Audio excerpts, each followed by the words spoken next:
evening, everybody. I wanted to discuss patience today. We have been looking at all the fruits of the Spirit as it applies to dancing in this terrific book by Pastor Lynn called Team Terrificus. And looking at patience specifically, which is one that particularly spoke to me because I've historically not practiced it very well. And I look forward to this opportunity to hone that fruit. Patience is defined as long-suffering, lenience, forbearance, fortitude, patient endurance, the ability to endure persecution and ill treatment. It describes a person who has the power to exercise revenge but instead exercises restraint.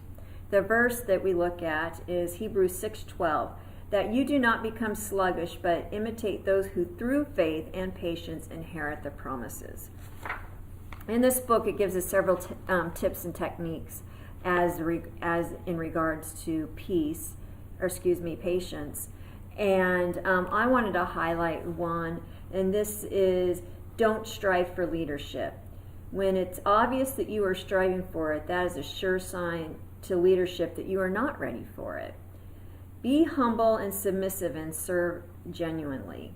Be faithful in the little things, set up, clean up, etc., with a loving attitude, and eventually through patient endurance you will be raised up.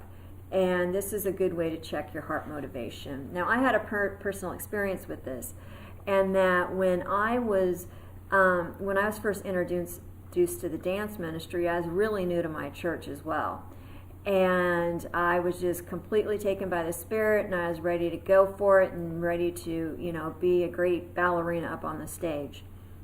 And so when I went to the dance leader and told her what I wanted to do, she said, well, actually, we have this protocol that we go through, and part of it is you have to do flags for a year and get to know the team a little bit better, and that way we have a chance to get to know your heart better, and then we progressively get more responsibility.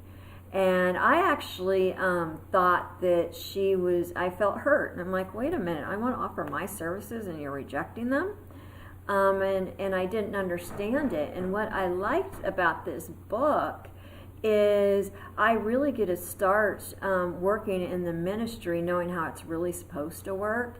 And going through this entire book and the different examples that Pastor Lynn gave us, it really encouraged me that what our church is doing in the protocol, and also how we respond to our pastor and the overall leadership of the church is really, really important. And it says just as much in our obedience to that as it does our dance itself.